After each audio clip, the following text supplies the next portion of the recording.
Okay, good evening, everyone.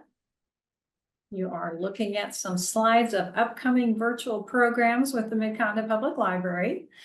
This one is actually, we're doing it in person, but on May 5th, we're doing it as a hybrid. So if you wanted to see the James Webb Space Telescope going further back in time, then you can register on the May 5th program, and it will be recorded. See, I think it is being recorded. That one I'm not 100% sure about. But you can register by taking the QR code. And again, all times are central. We do everything on central time here. This is coming up next week. Dr. Annette Bohanec, who is a film historian on the Three Stooges. So if you are a Stooges fan, you might want to sign up for that on May 6th. I know that one is not going to be recorded. Buzzworthy Books, our resident adult services librarian once a quarter goes through and discusses upcoming new releases that are not necessarily at the top of the bestseller list. If we chatted about James Patterson and all those popular authors, you might come to the library and there might be a huge waiting list. These are books that you might be able to just walk in off the shelf and find them on the shelf. So if you want to sign up for Buzzworthy Books, that one will be recorded and it is going to be scheduled to air on May 8th. Beyond London, let's explore England, Wales, and Scotland on May 14th. This is a nice armchair travel program by Eugene Flynn. If you've always wanted to explore different parts of the world, be sure to sign up for Beyond London with England, Wales, and Scotland. And our music aficionados, early rock and roll ballads. This is a fun one. I've seen other programs by this presenter, so I think you'll enjoy it. That one's on May 22nd. And then this program is another one that we are doing live at our branches, but on May 19th, we're doing it as a hybrid program. This one is not recorded, but you will be able to watch it if you're not local on May 19th. And this one will be, this is in the afternoon on the 19th. Okay. So if you want to sign up, you can use our QR code. Oh, and this one looks really nice. And again, for those of you that are not in Kansas City, there are a lot of Harry and Bess Truman sites and places to visit, including the Truman Library, which is 2 miles from my office, and it's just been remodeled. And if you are from Kansas City, you definitely want to go see the new Truman Library, although it's not brand new. It's been about a year and a half. Oh, thank you. But anyway, it's one of the Department of Conservation, one of the park rangers, to do a program on Harry and Bess Truman, a love story. So that one actually sounds really good. I'm actually facilitating that one. It's one of those that falls under the category of, I can't believe they pay me to do this. So we'll look forward to that one. Let's see. That might be the last one on my list. Oh, yeah, not quite. May 20th. Steve Martin, Frank Mendoza, who as another film buff, is doing a program on Steve Martin. So I got a long list today. Let's see. Turtle species, and they get their name because of this really sort of topographic looking map pattern, both on their body and on Someone their have a question? Did someone have a question? There is a difference in diet between the males and the females. The females usually get larger in aquatic turtle species. They're eating much bigger prey, like big. Mark, is that coming from your end? Or? No, somebody needs to mute themselves. Like I'm not seeing anybody not muted. Kevin looks like they're not muted.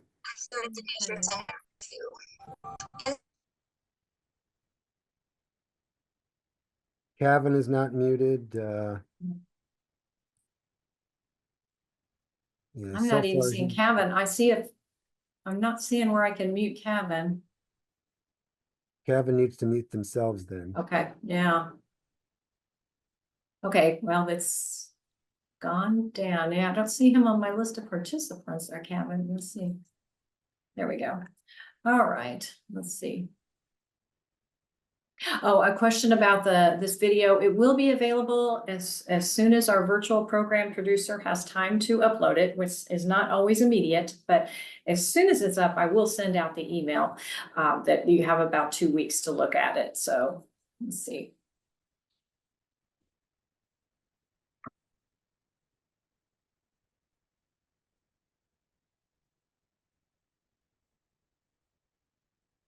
Oops. Okay.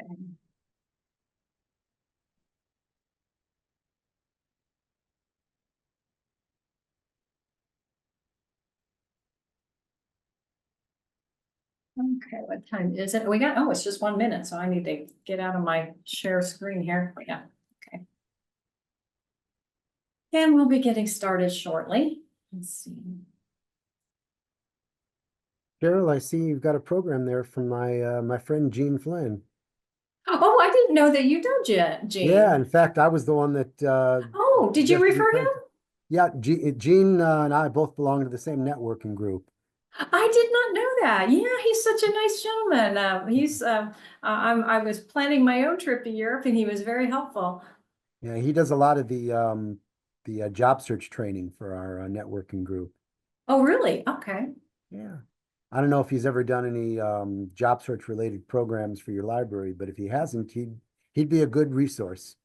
No, so far we've only scheduled the Armchair Travel series with Gene, Okay. and I think there's another one about Normandy later this summer. So Okay. let's see. Okay, I've got 6:30, so let me get my cheat sheet up. Let's see. So I won't forget any of my announcements. Okay, first off, I won't forget my name. I'm Cheryl Pemberton. I'm glad that you could join us for tonight. This is going to be another fun gardening program. I would like to ask if you could keep your mic muted throughout the program.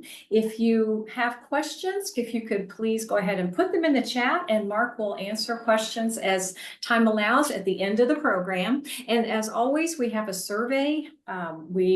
I'll put the link to the survey at the beginning of the program, at the end of the program.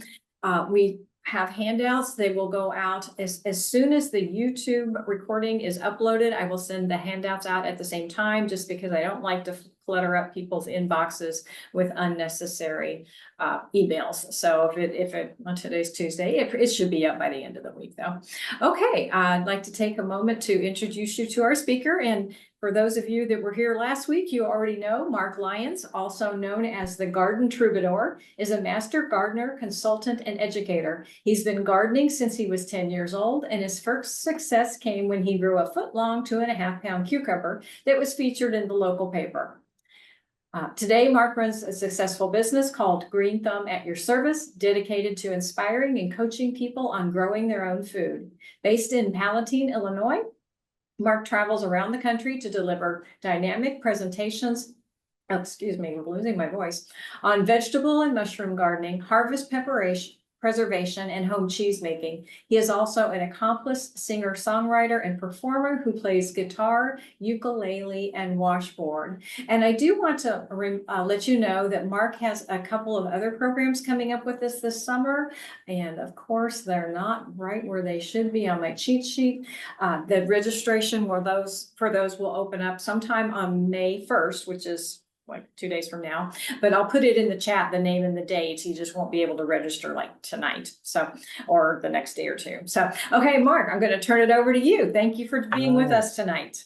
Thank you, Cheryl. If you could get rid of the oh yeah, stop sharing. Okay, there we go. Okay. I'm going to share my screen, so give me a minute here.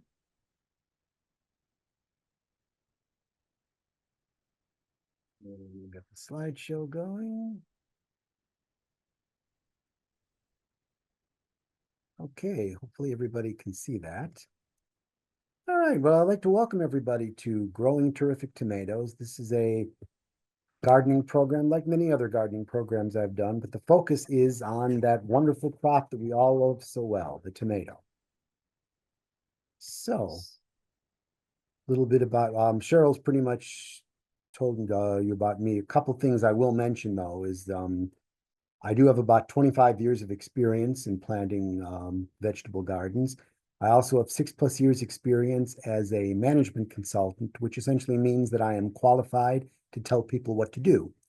And lastly, I have a BS in agriculture. And as everybody knows, if you want a successful garden, it requires a lot of BS. And I am predicting that next year will be a wonderful year for vegetable gardening because next year will be an election year and Lord knows there'll be BS all over the place. So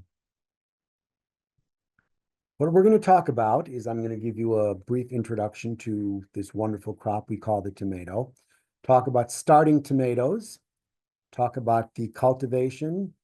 Hopefully we have time. I'll go through pests and diseases. And then if we have time, I'll talk about some tomato varieties or cultivars that I've grown, that I've had success with, that I recommend to you. So let's dive right in. What is this thing called the tomato? The tomato is basically classified as Solanum lycopersicum. And if I mispronounce that, my apologies. Latin is not my first language. It's a large leafy plant grown for its red fruits. It's in the same family as nightshade, potatoes, and jimsonweed, and it was once considered to be poisonous. So let's take a moment and salute that first man who took a look at the tomato fruits and said, you know, everybody says those things are poisonous, but darn it, those look good. I'm going to eat one anyway. So without him, we might still be thinking of it as poisonous. The round edible portion is botanically considered to be a fruit, but economically a vegetable. See, as I said, botanically it's a fruit, but our government in its infinite wisdom realized that since we eat the tomato with the meal, whereas most fruits are eaten after the meal, they said, I know, we'll economically classify the tomato as a vegetable so that we can sell more tomatoes. Your tax dollars at work. The ancestor of the tomato originated in Mesoamerica and southern Mexico. It was brought to Spain by Hernando Cortez after his conquest of the Aztecs, and it later spread to Spain's colonies in the Caribbean. From there, it spread to Italy, Britain, Asia, and eventually North America. So let's talk about starting these wonderful tomatoes. Tomatoes can be started either from seeds or purchased plants, and we're getting on to the point now where it's getting a little bit late to try to start from seed, but nevertheless, we'll talk about it anyway. Seeds are basically classified 3 ways: kind, cultivar, and strain. The kind of seed, nothing complicated there. It's a tomato seed, it's a corn seed, it's a carrot seed. Cultivar, this is where things get interesting. Cultivars are simply different varieties of a single kind, generally differing in 1 or more different features. And I've got an example here, using the tomato as an example. Both of these are tomatoes, yet you can see they look very different from each other. The Brandywine is a bright reddish pink tomato. The leaves kind of resemble more potatoes than do tomatoes, but the Brandywine is considered one of the tastiest tomatoes around. It consistently wins taste tests. The Green Zebra, on the other hand, is a tomato that's never going to turn red. When it's ripened, as you can see in the picture, it forms little greenish black stripes on a green background. So once again, and I encourage people to think outside the usual red tomato. Think outside the red. There are so many different tomatoes out there, different flavor profiles, different colors, different shapes. And I encourage you to try something a little different. Experiment. There are white tomatoes, there are orange tomatoes, there are small ones, large ones. So give them a shot. Strain, I'll just briefly mention, that's simply a different variety of a single cultivar. And the best example of a strain is the Libby Select strain of the Dickinson Field pumpkin. This is grown for Libby's so that they can produce their canned pumpkin that you use every year to make pumpkin pie. You can buy a Dickinson Field pumpkin. You cannot buy a Libby Select. That's proprietary to Libby's. The seed packet of a tomato plant or tomato seeds. You've heard the pesticide commercials where they tell you to read and follow label directions. Well, guess what? That's also good advice for tomato plants as well. You can see here on the front of this particular packet, we see that this is a tomato, obviously.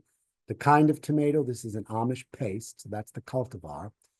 Also, it's noted on there that it's an heirloom, meaning it's an old line variety. It's been passed down from generation to generation. Other good information, noting that this is has the USDA organic seal. The package is recyclable. There's expressions of how to propagate, the soil and water that you need. And if you turn over on the side, it's got some real good information, how deep to plant the seeds, the proper soil temperature, how long it takes to germinate, etc. So use that advice and don't just scatter your seeds willy-nilly.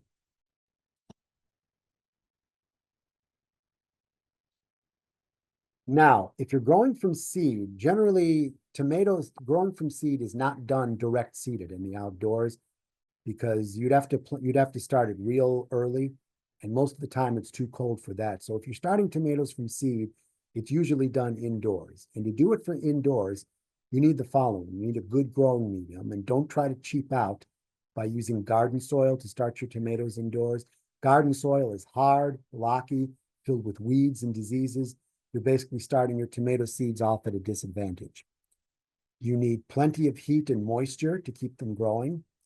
You need enough light to grow stocky, not leggy plants.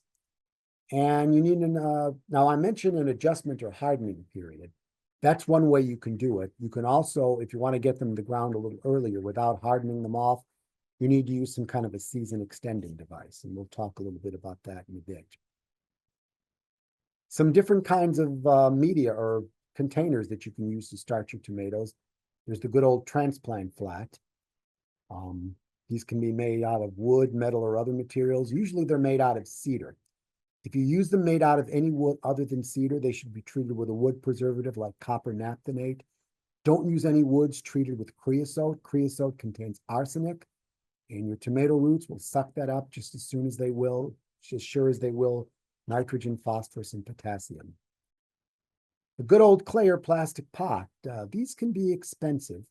And if you're going to use them year after year, you really need to sterilize them, wash them and sterilize them, especially if you had a disease problem, because the bacteria, viruses, whatever, can hide within the cracks and scratches. So you'll just be transmitting disease to your tomatoes year after year. So if you're going to use clay or plastic pots, wash them and sterilize them with a mild bleach solution, like maybe 5% strength. Peat pots are great for growing tomatoes because you can transplant the whole thing in the ground. Just a word of caution, if you're using a peat pot, you want to make sure that you sink the top of that peat pot all the way below the soil line. If you leave a little bit sticking up, the sun is going to beat down on it and wick moisture away. As I mentioned earlier, don't try to use garden soil. Good growing media, this kind of stuff you want to use, is sterile, it's uniformly fine, it's well aerated, and it has good drainage. These are some of the things that make up typical growing media. By the way, don't try to start your tomatoes in any one of these by themselves. You'll be sorely disappointed. I had a client of mine try to start their tomato seeds in pure perlite. They got a great big fat zilch. If you want to make up your own growing media, there are some different ways to do it. You can do soil, sand, and peat, peat, soil, and perlite. You can do 2 parts soil and 1 part sand and 1 part peat. The soil gives you the nutrients. The other stuff provides the water retention and the water drainage. If you don't want to make your own, there are plenty of good growing media out there that you can get. Usually they'll go by the name of a germinating mix or a starter mix. Of the 3 in this picture, this is my favorite stuff to use, the germinating mix from the Gardener Supply Company of Burlington, Vermont.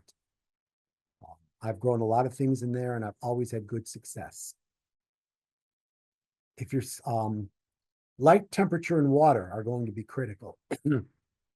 Light, I'm sorry to tell you this, but your sunny window is never going to be sunny enough. Because the glass from your window is going to absorb about 90% of the foot candle power of the sun. So you really need a good grow light if you're going to start tomatoes indoors. Now you can cheap out and use the good old shop fluorescent light. If you do, just make sure that you mount it on some kind of a rack so that you can move it up and down, because you want to start that light out as close as possible to the seedlings. This way they'll grow strong and stocky. If the light is too far away, or if you're not getting enough light, they're going to grow tall and weak and leggy, And when you transplant them outdoors, you get the first stiff breeze or cold temperatures, and those things are going to die like nobody's business. Watering, you want to make sure that you give them an adequate amount of water, not too much or not too little. And remember that tomatoes are a warm season crop. So you want to make sure that your soil temperature and your air temperature is plenty warm so that the tomatoes won't get stressed from trying to be started in cold weather. When growing tomatoes indoors, when the tomatoes start showing their true leaves, in other words, the first leaves that you see are what are known as the cotyledonary leaves. The next leaves you see are the leaves that look like actual tomato leaves. Those are the true leaves. You need to give them a good starter fertilizer to keep them going. Please, please do not try to start your tomatoes with Scott's Turf Builder. That isn't going to work. You need a good water-soluble fertilizer because developing seedlings don't really have the ability to break down nutrients in the soil matter to get the nutrients. They really need nutrients right away. So a good water-soluble fertilizer will be necessary.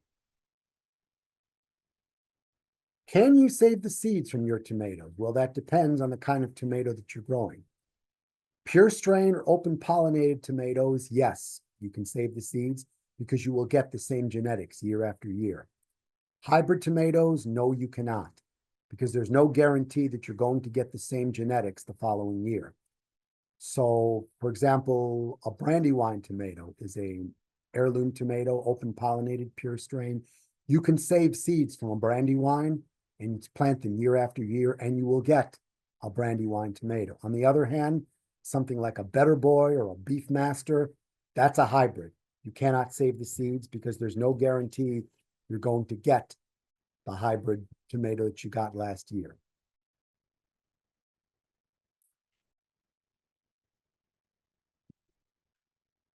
When it's time to move them outdoors, remember that tomatoes are a warm season crop. So you want to make sure that you're getting them in the ground after all danger of frost is past. Now, if you want to try and get them in the ground a little earlier so that you can one-up that braggart neighbor of yours, you can use some kind of plant protectors or a season extending device. Basically something that will insulate the tomato and protect it from cold temperatures. And here are some examples of some season extending devices. The bell cloche is nothing more than a glass bell that you put around the plant.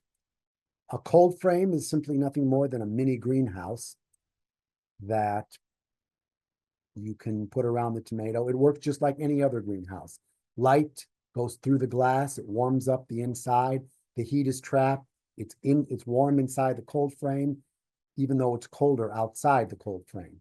Now with a cold frame, it has the advantage that when you start getting into the warmer temperatures, you can lift that lid and vent that cold frame. This way, you prevent yourself from burning up the tomatoes if it gets too hot. If you supply supplemental heat to a cold frame, then it becomes a hotbed. Milk cartons are great for insulating tomatoes. Row covers, as you can see in the picture, if you use a light heavyweight to middleweight fabric, you can not only keep the tomatoes warm, but you prevent insects from plaguing them. And my personal favorite way of insulating tomatoes is a little thing that you see in the last picture called a wall of water, also goes by the name of a cozy coat. Walls of water operate, there are a series of water-filled tubes that surround the tomato like a teepee. During the day, when the sun is out, it strikes the water and warms it up, and the warm water then warms up the tomato. At nighttime, when it cools down, the water releases heat to keep the tomato warm inside. And if it should freeze, well, what happens when water freezes? It releases heat. Sometimes on a cold day, you can see steam rising out of the walls of water. Where do you want to plant your tomato seedlings? You want to plant them where you're going to get at least 6 to 8 hours of sun per day, preferably more towards the 8 side of the equation. You will find that on the south side of your house. If you can't plant on the south side, then the east or the west are the second best. Don't try to plant on the north side of your house. You will be sorely disappointed at the results. Now this is the latest and greatest version of the USDA plant hardiness zone map. What this is, it divides the country into different zones based on the average annual low temperature. So here in your area, in the Independence, Missouri area, you would be probably more like something like zone 6A or 6B, where the average annual low can be as low as -5 or -10. Now, what this means for you as a gardener is you want to make sure that you are growing crops that are survivable within your zone, whether it's tomatoes or anything else. Now, where people get into trouble, let's say you take a trip down to Florida and you find a plant, whether it's a tomato or something else, that you just fall in love with and you have to have in your garden. Well, you take it home and you plant it, you get a degree day of about, 45, 40, and your plant dies. And you think, my God, what did I do wrong? Well, what you did wrong is you took something where the average annual low may be about 65 to 70 or 55 to 60, and you took it where the average annual low can get to be as low as -5 or -10. I don't know about the rest of you, but if you took me from where the average annual low was 65 and put me where the average annual low was -10, I'd wither and die too. So now the good news is that you can push a zone in either direction. You can grow a zone 6 plant or a zone 4 plant, and it will probably be all right. I wouldn't push it any more than that. Oops. My apologies. I didn't put up the average annual last frost dates for Missouri. It's probably something similar to that. So what this basically means is you want to be sure if you're starting seeds and it tells you to start your seeds 5 to 6 weeks before the average annual last frost date, you just simply count back 5 to 6 weeks from what your average annual last frost date is, and that's when you want to start your seeds. Now, if you're starting a brand new garden, here's the way to set it up. You want to start up by measuring and staking out the site. Use stakes and string to mark off where you want to dig up that garden. Then you want to remove the existing grass. There's a bunch of different ways you can do it. You can dig it out. You can use a rototiller and get rid of it that way. You can smother it with wet newspapers and black plastic. You can also use herbicide, but I don't recommend that. Herbicide is non-specific. Most herbicides, they will kill anything green, and most of them are usually meant for more commercial applications, not for the home gardener. Furthermore, if you happen to be spraying an herbicide and get a good stiff breeze, it might blow it onto your prize roses, or even worse, your next door neighbor's prize roses. This is not the way to make good neighborly relations. So don't bother with herbicide. You want to test your soil, make sure your soil has sufficient amounts of nitrogen, phosphorus, and potassium. Also measure the pH. Tomatoes like a slightly acid soil pH of about 6.5 to 7. So you want to make sure that's correct.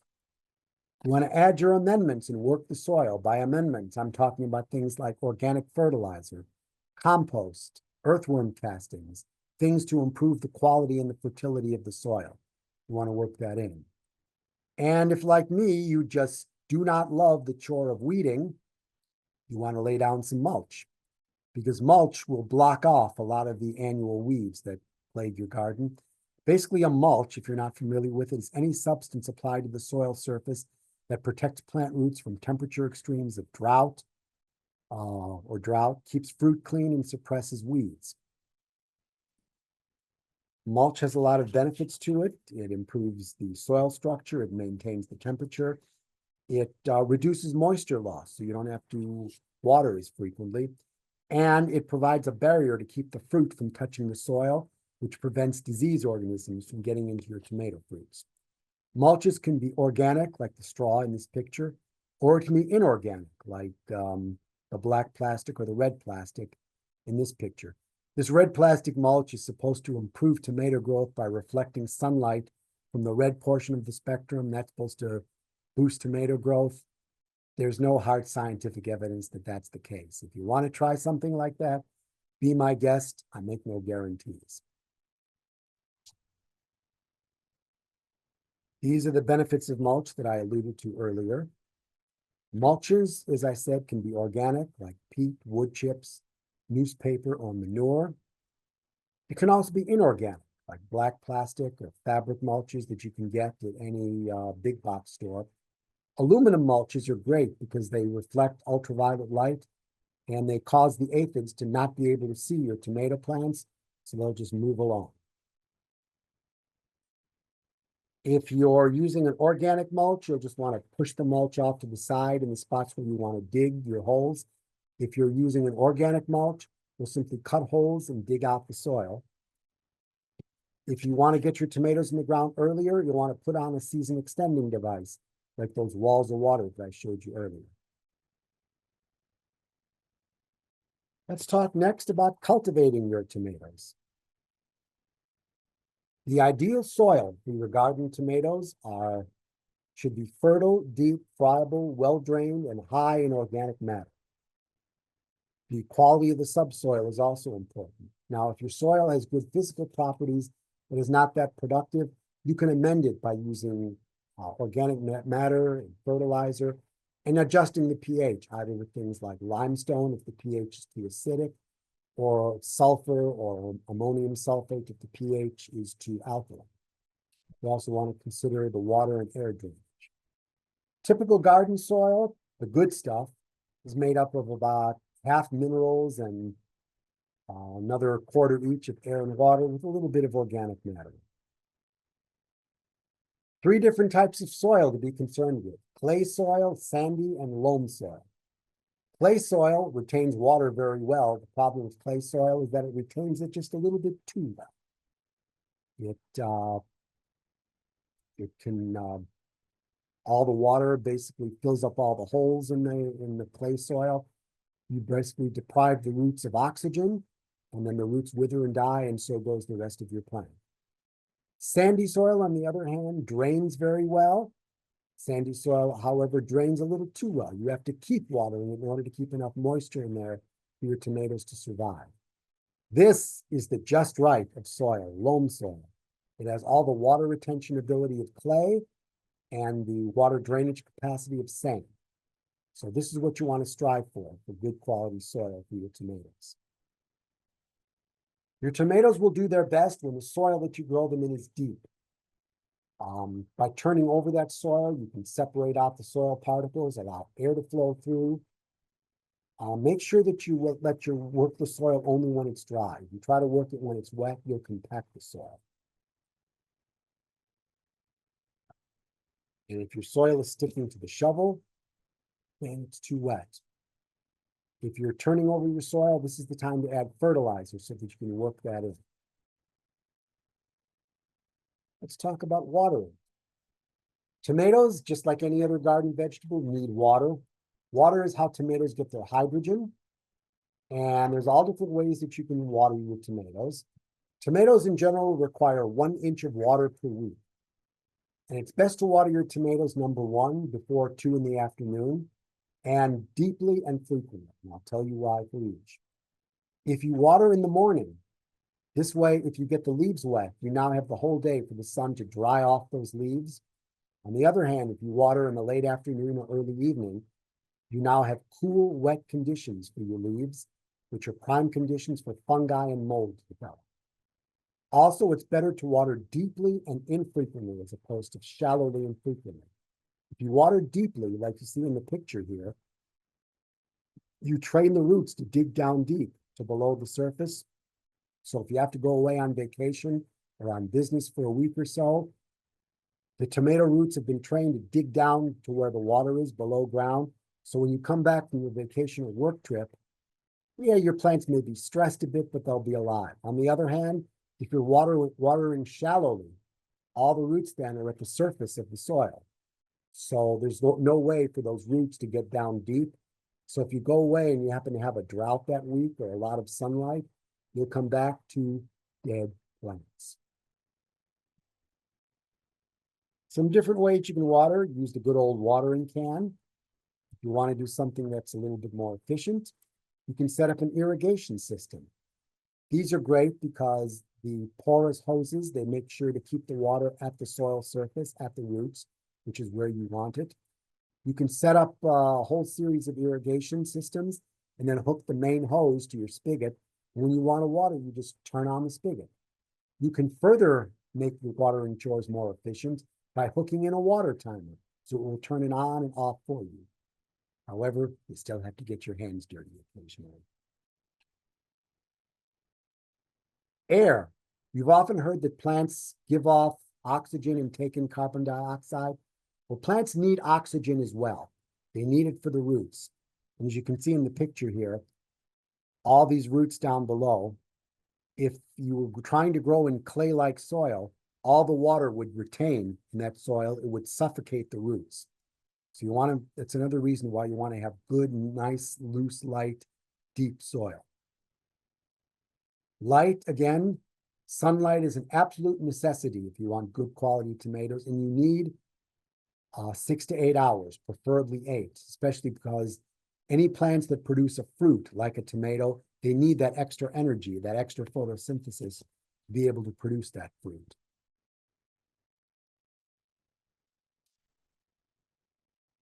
All right, let's talk a little bit about the essential nutrients for tomato plants.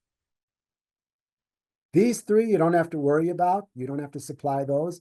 Plants get their carbon from their soil, the oxygen from the air, and the hydrogen from the water that you give them.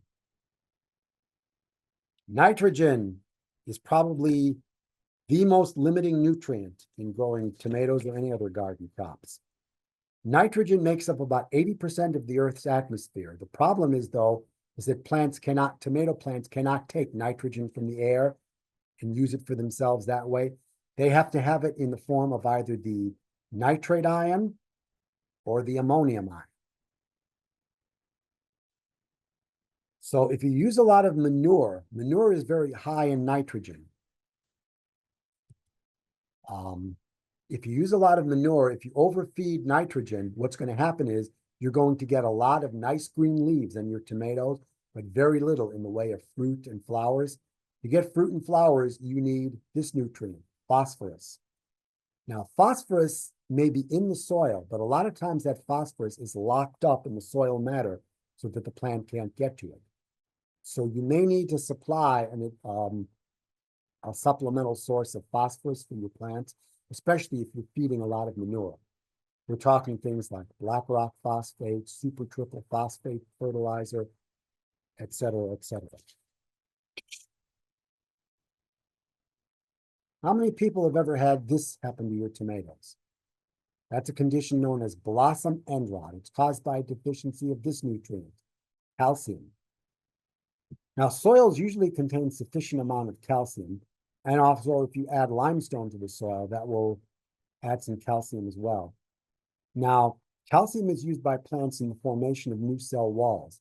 Now, if your tomatoes are growing really fast, you're getting lots of rain, the tomatoes are sucking up that calcium from the soil pretty quickly, leaving a calcium deficit in the soil, causing a breakdown of the cell walls, and that's how you get this blossom end rot. You can solve this problem. There's a product on the market called Rock Stop.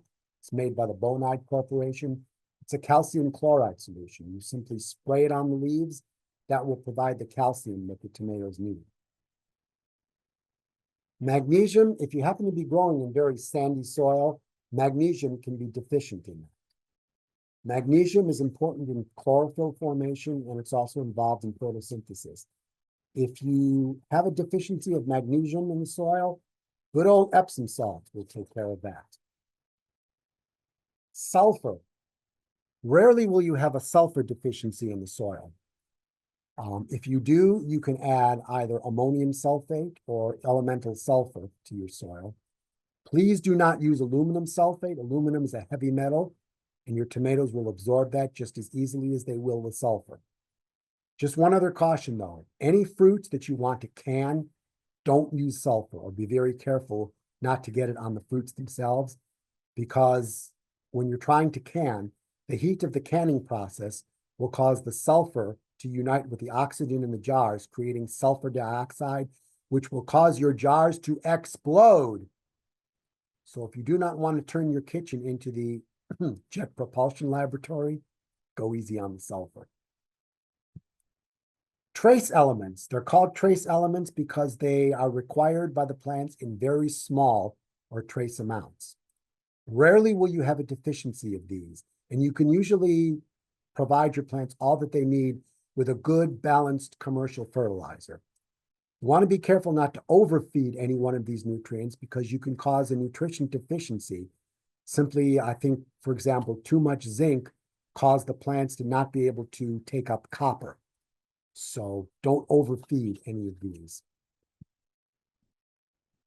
I talked earlier about pH. If you remember your basic high school chemistry, pH measures the acidity or the alkalinity of a substance based on a logarithmic scale from 0 to 14, where 0 is extremely acidic, like battery acid.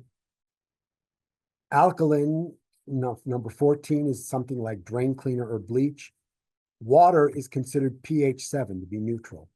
Tomatoes like a pH of about 5.5 to 7.5, slightly acidic to slightly alkaline. Now, if your soil is too alkaline or if it's too acidic, you can add things like sulfur to make it more acidic or limestone to make it more alkaline. Just be aware that changing pH is not something that happens overnight. It might take you a year or more to change the pH. The reason for that is, remember, it's on a logarithmic scale. To go from, say, a pH of 8 down to 7 is only a 10-fold decrease. But to try to go from a pH of 8 to 6, that's a 100-fold decrease.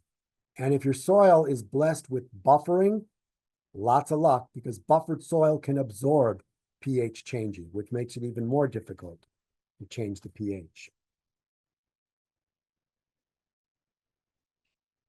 A little bit about fertilizer. Fertilizer basically is any substance that improves plant growth by providing one or more necessary plant nutrients. Fertilizers can be organic or inorganic. And here's some examples of natural deposits as fertilizers. These are things that you can find in the earth naturally. These generally provide only one, maybe two nutrients at the most. They're not a complete fertilizer. So limestone is a source of calcium, but remember, limestone can raise the pH of your soil, making it more alkaline. Sulfur is a source of the element sulfur. It can make your soil more acidic. Rock phosphate is a source of phosphorus for your soil, which is good if you're using a lot of manure. Granite meal and green sand are good sources of potassium. Sodium nitrate is both a natural deposit and a chemical fertilizer. This is an excellent source of nitrogen. Remember, we said nitrogen can only be available in the nitrate ion or the ammonium ion. Well, here's a source of that nitrate ion. Here's some organic fertilizers. Again, they only provide maybe one or more nutrients. Bone and blood meal are great sources of nitrogen. Blood meal is also a good way to keep the rabbits away. If you try to use cottonseed or soybean meal, you're going to pay a hefty price for it because you're competing with livestock and poultry producers who use that in their animal feeds. Compost is nothing more than decomposed organic matter. Bat guano is just a fancy word for bat poop. Kelp meal is a great source of nitrogen. Be aware that because kelp meal comes from the sea, it may be heavily salted. So you don't want to use too much of that because you can salt out your soil. Sewage sludge, I have only one word to say about it. Don't. Because while sewage sludge can contain nitrogen, phosphorus, and potassium, sewage sludge can also contain some nasty things that you don't want in your garden. We're talking arsenic, aluminum, cadmium, selenium, mercury, things like that. Years ago, there was a product on the market called New Earth, which is a sewage sludge-based fertilizer. One of my neighbors used it in his garden. Came out in the news that stuff was just chock full of cadmium. That was the end of his garden. So there's a product today called Milorganite, which is a sewage sludge-based fertilizer. If you want to use Milorganite, use it on your flowers. Don't use it in your vegetable garden. And if you've ever wondered what the numbers on a bag of fertilizer are all about, I'm going to tell you. First number represents nitrogen in the form of elemental nitrogen. The second is phosphorus pentoxide. The third is muriate of potash, or just simply potash, which is a source of potassium. Now, what this means for you as a gardener. So if, let's say that the instruction said to apply this at 10 pounds per 100 square feet. If you do the math, that gives you about 0.0022 pounds of elemental nitrogen that you're putting into your garden. For phosphorus, it's a little trickier. 10 pounds per 100 square feet will give you 0.003 of phosphorus pentoxide. You want to know how much actual phosphorus you're getting in the garden, you have to know how much phosphorus is in phosphorus pentoxide. I don't know about you, but that's too much math for me. Now, what, again, this also means for you as a gardener is that this is a fairly concentrated fertilizer. If you're growing your tomatoes in a container and you do the math, 10 pounds per 100 square feet, you may find that you only need to use something like a teaspoon of this fertilizer to fertilize your container grown plant. A lot of gardeners will look at that and say, oh, that's not enough. I got to use more. You wind up burning out your plants. That is why I am not in favor of chemical fertilizers like this one. Chemical fertilizers like Miracle-Gro, that stuff is poison. Because if you use that a lot, you turn your soil into a drug addict. Because these concentrated nutrients are killing off the web of life in your soil, killing the earthworms, the nematodes, the microbiome, the bacteria, the other microorganisms in there. It's much better to use a good organic fertilizer, also known as a slow release fertilizer. If you use an organic fertilizer, you're feeding the soil and letting the soil feed your plants. Bacteria, nematodes, earthworms can chew up the organic matter in this fertilizer and release the nutrients slowly over time. So your plants get a steady supply of nutrients instead of a quick pick-me-up from a chemical fertilizer.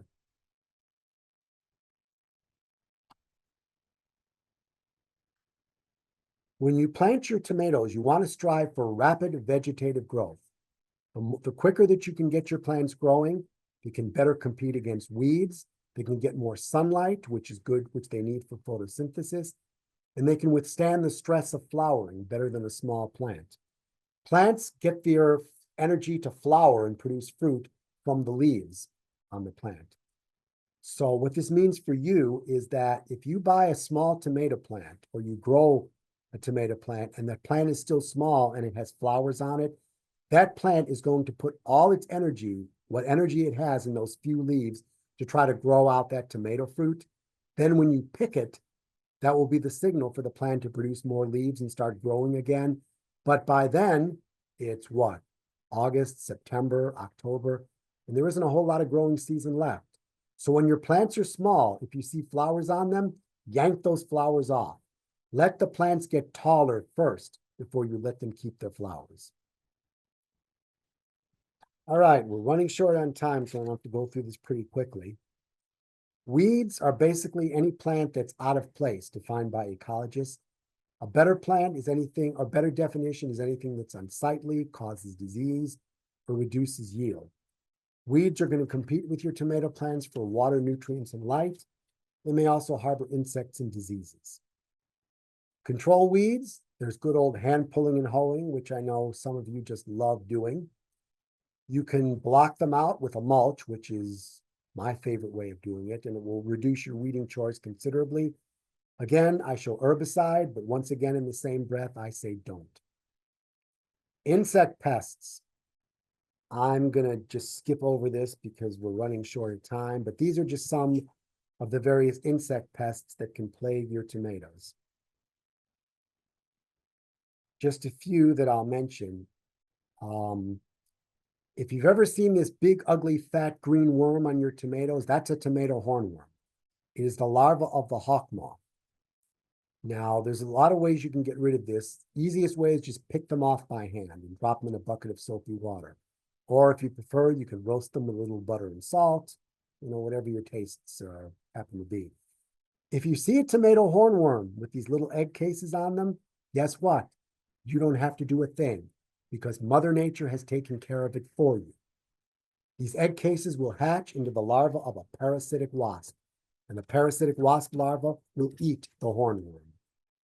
Ain't nature great? Here are just some tomato diseases, and these will be in the handouts that Cheryl will send to you at the end of the program. Basically, one thing, if you learn nothing else about diseases, just remember that diseases are like a three-legged stool. In order to have a disease, you need the disease organism present, you need a susceptible plant, and you need the right conditions for those diseases to develop. All you need to do is take away one of those conditions, one of the legs, the stool collapses, and there's no disease. So if, for example, you buy a hybrid tomato plant that's been bred to resist some of these diseases, now you may have the disease organism present, you may have the right conditions for that disease to develop, but because you no longer have a susceptible plant, you've taken away one leg, the stool collapses, no disease. Animal pests. Animals can be our friends, and certain animals we want to welcome into our garden. We want to welcome animals like toads and frogs and lizards and snakes. These will eat many of the insect pests that I ran through earlier that can plague your garden. Other animals are not so friendly to us. Deer.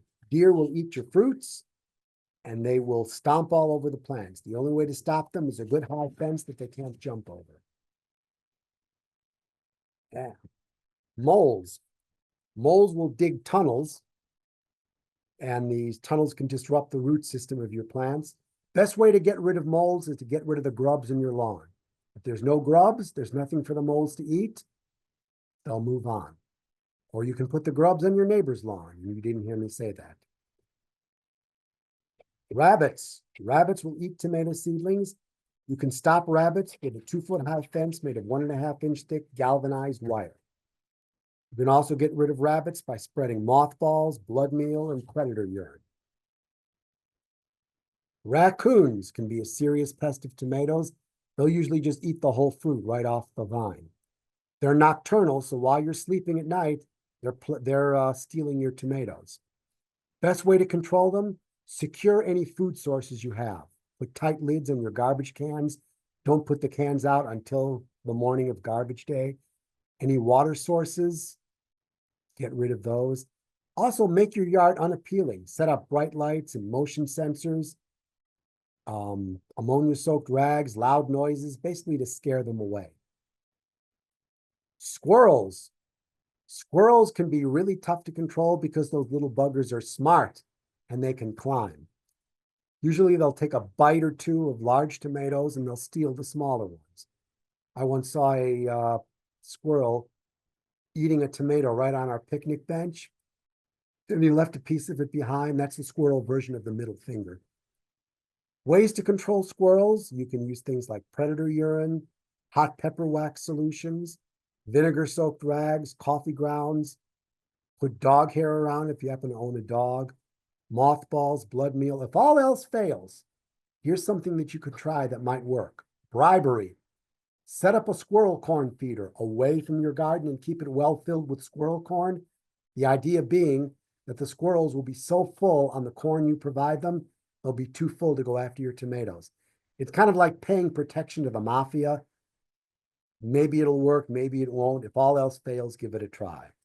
All right, we got about 3 more minutes. I'm going to go through some recommended tomato cultivars that I've planted and have had good luck with.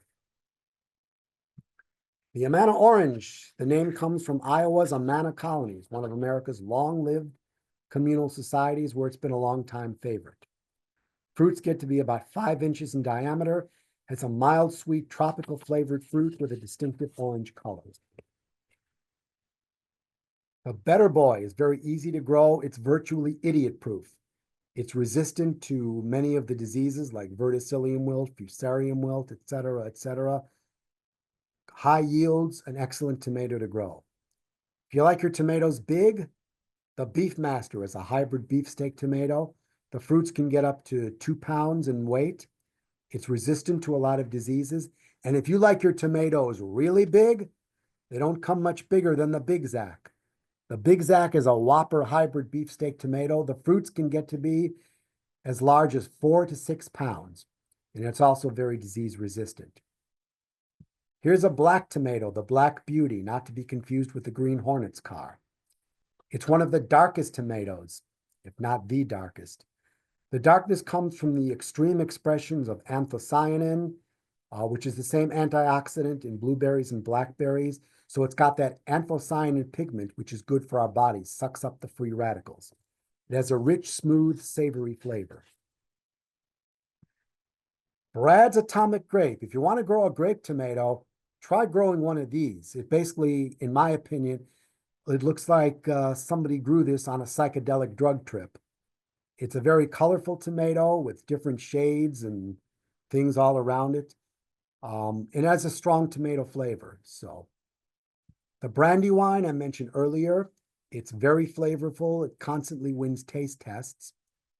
The Cherokee Purple is an old Cherokee Indian heirloom, pre-1890. Has a beautiful, deep, dusky purple-pink color and a sweet, old-time tomato flavor. I mentioned the Green Zebra earlier is an open pollinated heirloom tomato. These do not turn red. They instead stay green, but with dark green stripes. Oh, excuse me. If you like cherry tomatoes, this is a very prolific version. The Sweet 100. You'll get a lot of cherry tomatoes for the money that you spend. Excuse me. And it's resistant to verticillium wilt and fusarium wilt. The Roma is the classic paste tomato if you like making ketchup, salsas, spaghetti sauce, things like that. This is a good tomato to grow. It's very meaty, has less moisture than regular tomatoes.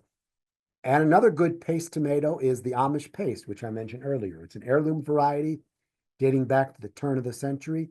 It produces deep red, heart-shaped fruits for sauces and canning. And that is growing terrific tomatoes in a nutshell. Before I take questions, I'll just mention that if you have questions later on or you don't get your questions answered tonight, here's how you can contact me. Feel free to call me. There's my cell phone. You can check out my website for upcoming classes and presentations. You can email me at mark@greenthumbatoservice.com. You can like me on Facebook. You can check out my blog. You can follow me on X and Instagram, or you can link up with me on LinkedIn. Lastly, I am the author and co-author of these two books, respectively. Gardening with Confidence is a pocket guide that I wrote. It's a good gardening 101 you can keep with you in your pocket or your tool belt while you're gardening. For a mere $7, you can take me home. I mean, you can take the book home. I cost a little more than that. If you'd like to buy one, just email me with your address. I'll give you my Venmo handle. You can Venmo me your payment, and then I'll mail you the book. The last book there, Maturepreneurs Talk, is a book I'm part of. I'm one of the co-authors. It's basically a book all about people that at the midpoint in their career, they decided that they'd rather chuck their corporate career and become entrepreneurs. The title is a contraction of the words mature entrepreneurs, maturepreneurs. If you've ever thought about doing just that, there's a lot of good inspirational stories there, including my own. So with that, I will take questions. Cheryl, And we'll open the floor. we have a lot of them. Oh Okay. boy. Why are store-bought tomatoes, though blemish-free, are usually tasteless? Ah, that's an excellent question. I'll tell you why. Because store-bought tomatoes are grown for commercial shipping, not for flavor. When commercial farmers, they grow the tomatoes for shipping, for commercial use, they pick them green, they're transported across the country, and then they're gassed with ethylene. Ethylene is normally the natural ripening hormone, but they gas them with the ethylene so that they get that nice, beautiful red color. So they're red, but because they haven't properly ripened, they're basically tasteless. Or in the words of my father, they're as hard as the holes in hell. Okay, can you recommend a tomato with less acid? A tomato with less acid. I think the Amana orange is less acidic. I can't think of any off the top of my head, but what I recommend is that you go online to one of the online gardening catalogs. I especially recommend Totally Tomatoes. They're on the web at totallytomato.com. You'll find variety after variety. Read the descriptions and see if you can find one that says low acid. Or you know what, since we're doing that, let's get an answer right now. Bear with me a moment here. What are some tomatoes that have low acid? I think That's- Lemon Boy might be one. The ones that are yellow. Okay. Yeah. Yeah, any yellow or orange tomatoes like the Sun Gold cherry, San Marzano tomatoes, often used for sauces, are also commonly considered low in acid. Burpee Sunny Boy and Amana Orange, which I just recommended earlier. So those are some examples of some low acid tomatoes. I hope that answered your question. Okay, how do I grow tomatoes that do not have thick skins? Is there something I add to the soil? Tomatoes that don't have thick skins. That's really more a matter of the cultivar of the tomato. Certain tomatoes have been bred to have thicker skins. A good example is the Get Stuffed tomato, which I'm trying to grow this year. That's a tomato that's grown for stuffing. So the inside is hollow, but the skins tend to be a little thicker. The only thing I can recommend, it's nothing you can do for the soil. Once again, look up some different varieties, different cultivars that have thinner skins. Okay, and here's one question I can answer. Is the slide presentation available? A recording of tonight's program will be uploaded in a day or two. It's a different department that handles that, so I don't know exactly when they put it up. And as soon as they send me the link to the YouTube presentation, I will also attach the handouts for tonight. So I just don't want to send out, 2 or 3 emails in your inbox. So that will be available very shortly. Okay, does compost provide enough fertilizer? Does compost provide enough fertilizer? It can, depending on the size of your garden. Now, the problem with compost is if you're trying to make your own compost with your own compost pile, it's usually hard to get enough of it to make a difference. So in a container garden, compost could probably provide enough nutrients. In something a little bigger, like an in-ground garden, you'd probably still want to use that organic fertilizer. Compost can also help, though, by providing stuffed organic matter to the soil to have a good drainage and good water retention both. Okay, we have been really disappointed in the beefsteak tomatoes we've tried to grow, but we want a dark red, juicy tomato. Who doesn't? A neighbor recommended Celebrity. We also like Heirloom. Do you have any recommendations? For beefsteak tomatoes, I have had good luck with the Beef Master. The Big Zac is also another one that I've had good luck with. The Giant Belgium, I think is the name of it, that's another good beefsteak tomato. So those are 3 or 4 different varieties that I can recommend that, as I said, that I've had good luck with. I can only speak to my own experience. They work well for me. I recommend them for you. Okay, do you know anything about weed burners? Does your perforated watering pipe have a cap on the soil end or PVC? I'm not sure I understand the question. Yeah, maybe you want to, if whoever submitted that, if you want If you could rewrite that and make it a little clearer. Okay. Oh, here's a comment. Maggie's farm has good sprays to use against aphids and animals and also organic. We use on our spinach and lime, etc.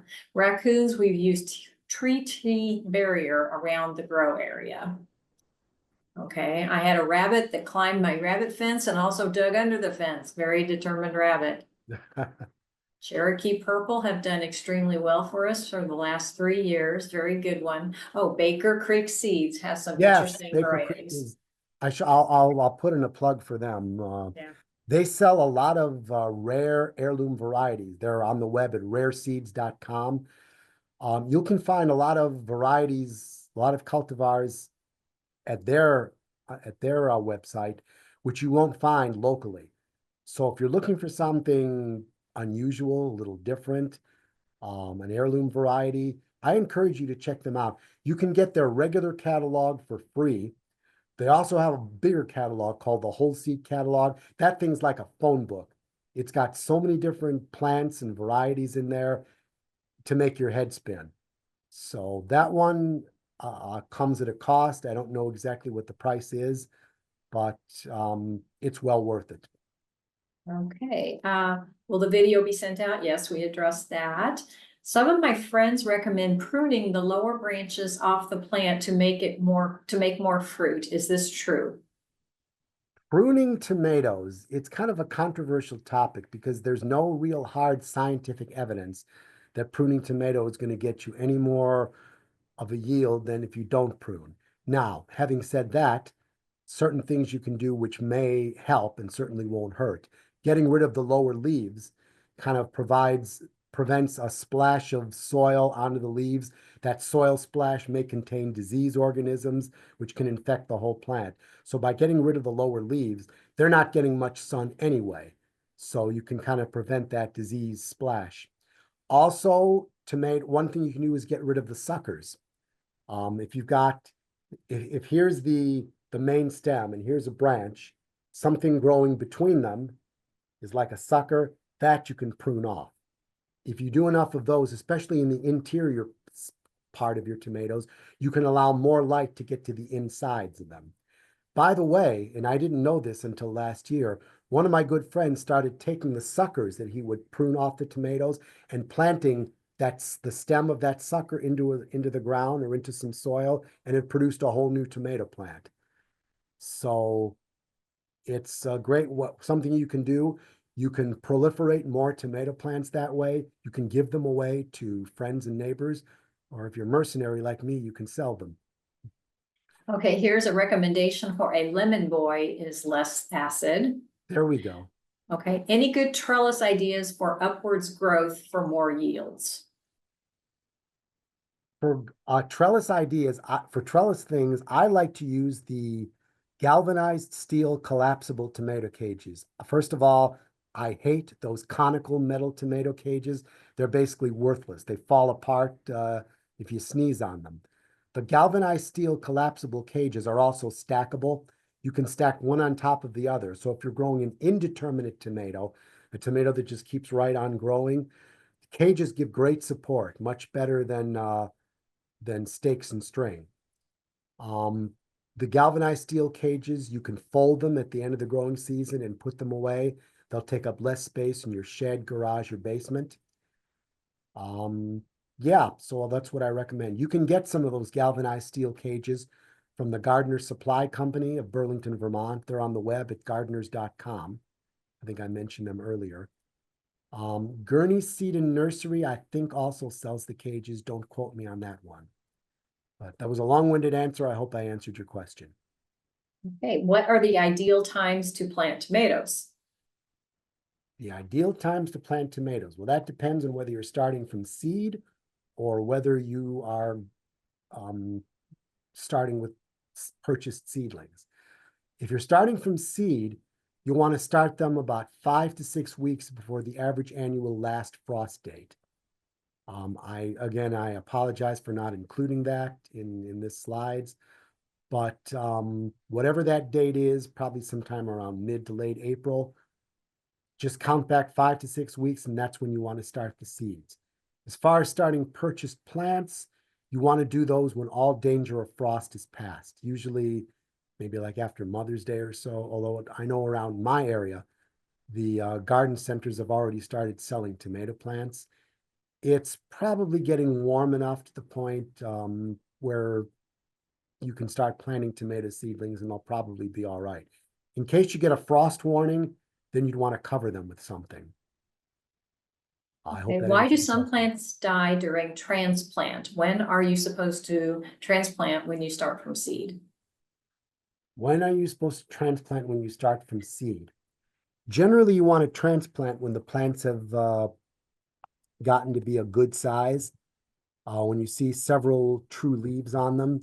Now, if you're just going to stick them directly in the ground without any kind of a season extending device, then you may want to harden them off a little bit. In other words, gradually expose them to outside conditions. Do this maybe in an unheated garage or on your porch.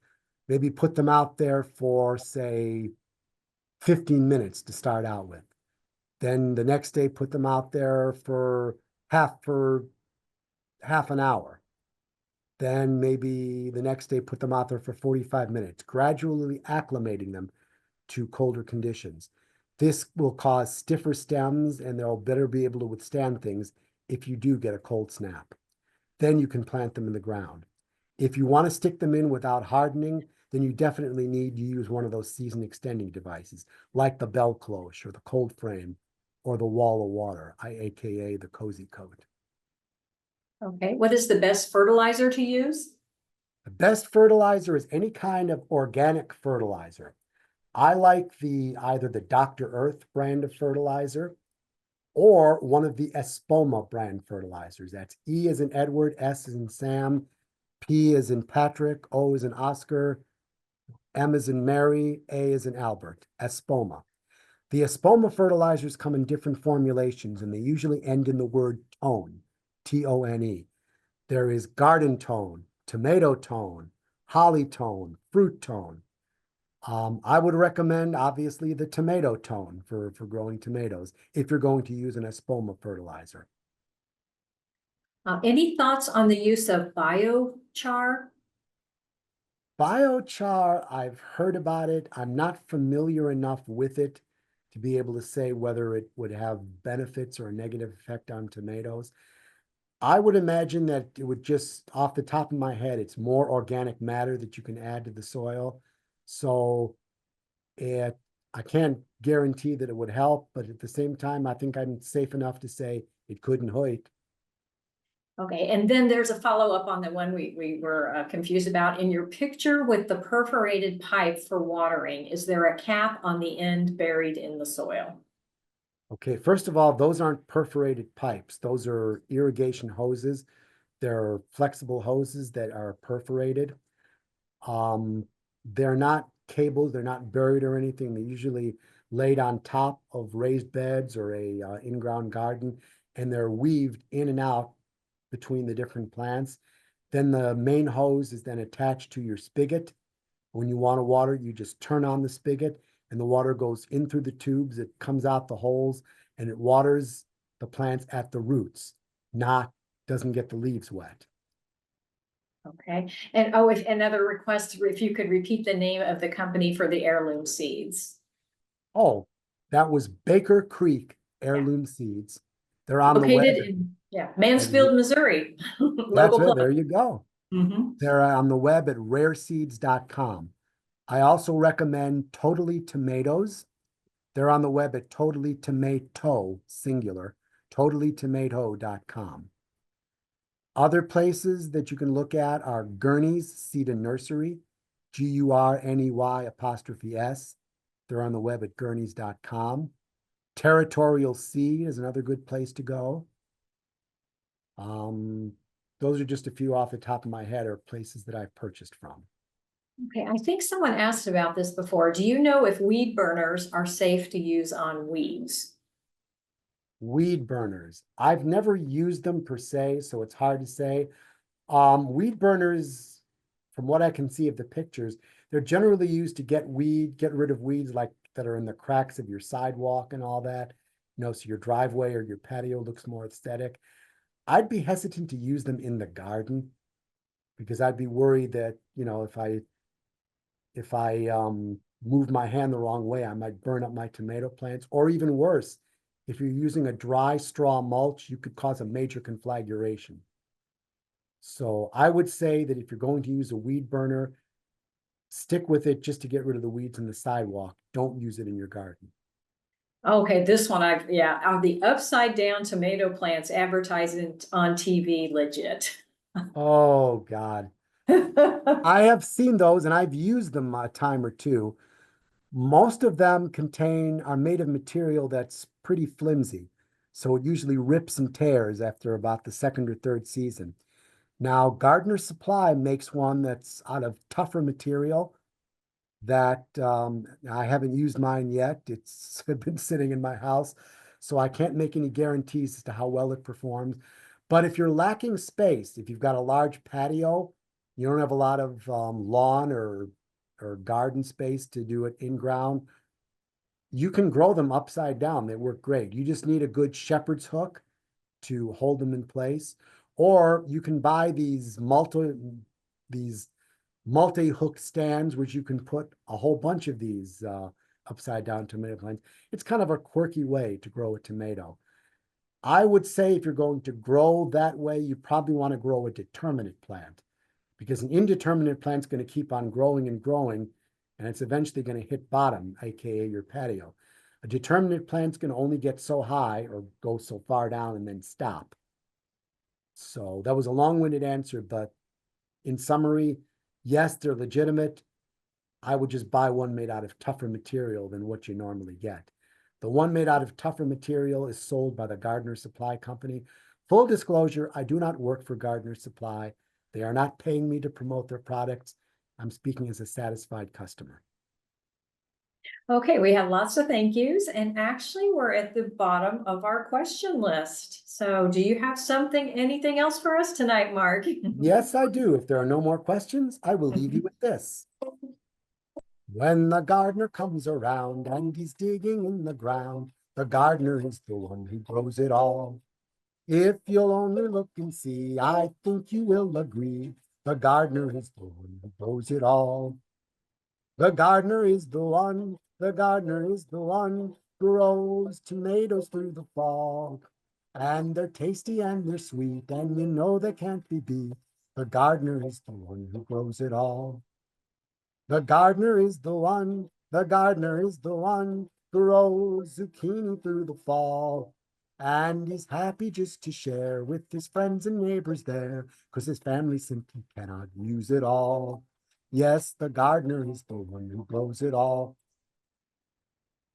Okay, we had lots of compliments on the song. And if you like Thank this you. program, I will be, when I send out the handouts and the video link, I will also include a link to the survey. So if you just take a moment to fill that out. Okay, thank you I for would the like to information. just say that I'd like to thank everybody for coming tonight. I hope I gave you all some good, useful information. Again, here's my contact information. Let me get rid of that. Can contact me later if you have further questions or if you'd like to buy my book. And go home and plant tomatoes. And on May 1st, we'll have a couple more programs for you to sign up for. So good night, everyone. Thank you for joining us. Bye-bye, Mark. Take care, everybody. Thank you. Bye-bye.